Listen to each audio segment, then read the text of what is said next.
Good morning students. आज के हम इस लेक्चर में जो हमने अब तक डायगोनल मैट्रिक्स के बारे में जो भी थ्योरी पढ़ी है उसको हम आगे एक्सटेंड करते हैं। ठीक है, मतलब हम काफ़ी इस पे जो पॉइंट्स है, काफ़ी रिजल्ट्स है वो पढ़ चुके हैं, तो उसी थ्योरी को हम आगे बढ़ाते हुए उसको एक्सटेंड कर रहे हैं। ठीक है, कैमरा सेटअप सही कर लेते हैं। हाँ, जो उसके बाद जो नेक्स्ट पॉइंट जो इसमें लिखा हुआ है, हमने अब तक के काफ़ी रिजल्ट्स पढ़े हैं, वो लास्ट लेक्चर में है। लास्ट लेक्चर भी मैं अपलोड कर दूंगा इस पे।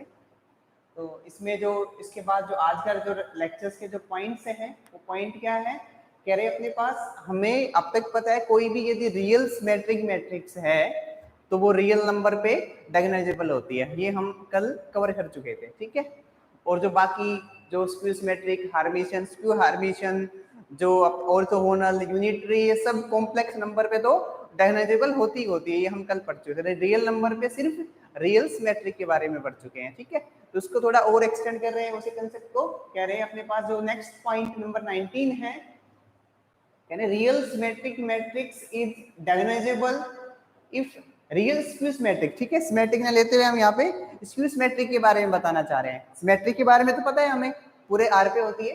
कह रहे रियल स्क्यू सिमेट्रिक, ठीक है, real skew symmetric matrix is diagonalisable if and only if a equal to 0। ठीक है, तो मतलब कोई भी स्क्यू सिमेट्रिक है और वो प्लस में डायगोनलाइजेबल हो रही है, इसका मतलब वो नल मैट्रिक्स रही होगी। इसके अलावा और कोई मैट्रिक्स जो स्क्यू सिमेट्रिक भी हो प्लस में डायगोनलाइजेबल भी हो, ऐसा पॉसिबल नहीं है। ठीक है, उससे नेक्स्ट है real orthogonal matrix is diagonalisable over R if and only if eigen values of A are in plus minus 1। मतलब हमें ये तो पता है जो ऑर्थोगोनल मैट्रिक्स होती है वो कॉम्प्लेक्स नंबर पे तो ऑलवेज डायगोनलाइजेबल होती है, लेकिन कह रहे हैं आर पे कब होगी, यदि उस मैट्रिक्स की आइगन वैल्यू या तो +1 आ रही हो या -1 आ रही है, दोनों आ रही हो। ठीक है, इनके अलावा कुछ और आइगन वैल्यू नहीं आनी चाहिए। और हमें ये भी पता है यदि इनके अलावा कोई और आइगन वैल्यू आ गई तो साफ सी बात है, मतलब रियल नंबर में तो वो फिर आइगन वैल्यू उसमें बिलोंग ही नहीं करेगी। ठीक है ना, हम कह रहे कॉम्प्लेक्स नंबर तो होना ही नहीं चाहिए रियल फील्ड पे तो। ठीक है, इसका मतलब यदि +-1 आ रही है उसकी सारी आइगन वैल्यू तो वो डायगोनलाइजेबल मैट्रिक्स हो जाएगी, वो ऑर्थोगोनल मैट्रिक्स भी।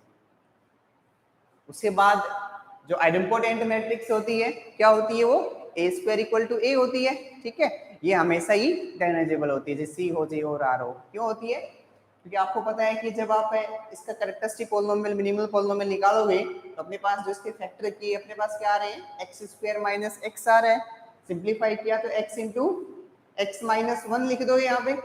ठीक है, इसका मतलब क्या है, जो मिनिमल पॉलिनोमियल क्या होता है, कैरेक्टरिस्टिक पॉलिनोमियल के डिस्टिंक्ट रूट कंटेन करने वाला पॉलिनोमियल होता है। ठीक है, तो डिस्टिंक्ट ही अपने पास इसके दो ही है, दोनों की पावर भी 1 ही है, तो फैक्टर रिपीट भी नहीं हो रहा। इसका मतलब क्या हो रहा है, एक तरीके से ये खुद ही अपने आप में मिनिमल पॉलिनोमियल बन रहा है। और मिनिमल पॉलिनोमियल बन रहा है जिसके रूट डिस्टिंक्ट है प्लस में लीनियर फैक्टर है, इसका मतलब क्या हो गया, वो तो डायगोनलाइजेबल हो जाएगी वो मैट्रिक्स। ठीक है, तो मतलब ये आइडेम्पोटेंट डायगोनलाइजेबल हो जाएगी। ऐसे ही इन्वोलेटरी मैट्रिक्स में भी क्या हो जाएगा, same a² equal to identity होता है, तो अपने पास +-x - 1 x+1 वाले फैक्टर होने की वजह से अपने पास ये भी क्या हो जाएगी, डायगोनलाइजेबल हो जाएगी हमेशा। इन्वोलेटरी मैट्रिक्स भी हमेशा ही डायगोनलाइजेबल होती है। ठीक है, ये सभी पॉइंट आप याद रखना। मतलब ऑलमोस्ट हम जो जितनी थ्योरी की रिक्वायरमेंट थी ऑलमोस्ट पॉइंट हमने कवर कर लिए हैं। फिर भी यदि कोई पॉइंट आए तो हम जो क्वेश्चन सोल्व करेंगे तो साथ साथ हम कवर करते रहेंगे। ठीक है, तो इस पे जो बेस है वो क्वेश्चन थोड़े प्रैक्टिस कर लेते हैं, उसके बाद आगे बढ़ते हैं। तो एक क्वेश्चन है, गेट में आया हुआ क्वेश्चन है। ठीक है, स्टेटमेंट अच्छे से समझना। कह रहे हैं लेट M इक्वल टू कोई मैट्रिक्स है जिसमें ए बी सी की फॉर्म में एंट्री गिवन है इसकी, a² ab ac and so on, where a b c are non zero real numbers, then M के बारे में पूछना चाह रहा है। देन कह रहा है अपने पास M क्या हो सकती है, जो पॉइंट नंबर फर्स्ट है, कह रहा है देन जो फर्स्ट पॉइंट है कि has 3 non zero eigen values, पहला ऑप्शन तो ये है। सेकंड है कॉम्प्लेक्स आइगन वैल्यूज, थर्ड है only 1 non zero eigen value, last है 2 नॉन जीरो आइगन वैल्यूज। मतलब हमारे पास M मैट्रिक्स है, उसकी एंट्री के बारे में भी हमें नहीं पता कि एग्जैक्ट एंट्री क्या है उसकी मैट्रिक्स की, फिर भी उसके मतलब आइगन वैल्यूज के बारे में पूछ रहा है कि अपने पास कितनी जीरो है, कितनी नॉन जीरो है, कॉम्प्लेक्स है क्या, फिर क्या और क्या आइगन वैल्यू पॉसिबल है, ठीक है, उसके बारे में पूछना चाह रहे हैं। लेकिन हमें ये पता है कि अपने पास ए बी सी कैसे नंबर है, रियल नंबर है, प्लस में जो मैट्रिक्स है वो एक सिमेट्रिक मैट्रिक्स गिवन है। आप देख लो a dash equal to a transpose equal to अपने पास ए आ जा रहा है ना, तो सिमेट्रिक है, और हमें पता है सिमेट्रिक तो क्या होती है, डायगोनलाइजेबल होती है ओवर आर, ठीक है, सारी एंट्री मतलब रियल सिमेट्रिक क्या हो जाती है, डायगोनलाइजेबल हो जाती है, तो ये तो डायगोनलाइजेबल मैट्रिक्स हो गई। लिख ले थोड़ा बहुत इसके बारे में, इसको मैं इरेज करके यहाँ लिख लेते हैं, ठीक है। इस पे हर बार 2 क्वेश्चन 3 क्वेश्चन आ जाते हैं इस कॉन्सेप्ट पे, तो इम्पोर्टेंट कंसेप्ट है, इसको अच्छे से पढ़ना, ठीक है। तो हम इसके बारे में लिख देंगे अपने पास जो m है, m अपने पास कैसी है, m is real symmetric matrix, ठीक है। m कैसी मैट्रिक्स है, जो रियल भी है प्लस में सिमेट्रिक भी है, और रियल सिमेट्रिक के बारे में तो पता है आपको क्या होता है, डायगोनलाइजेबल होती है, ठीक है। दिस इंप्लाइज m इज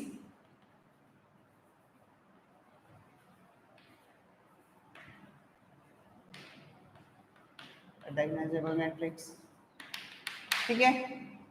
यदि m डायगोनलाइजेबल मैट्रिक्स हो गई तो आपने एक रिजल्ट पढ़ा था, पॉइंट लिखा था हमने कल की क्लास में, कि जितनी उस मैट्रिक्स की रैंक होती है वो इक्वल होता है number of non zero eigen value of matrix, ठीक है। हमने पढ़ा था पॉइंट, देखना ये कि कोई भी यदि मैट्रिक्स डायगोनलाइजेबल है तो उसकी रैंक इक्वल होती है number of non zero eigen value, ठीक है।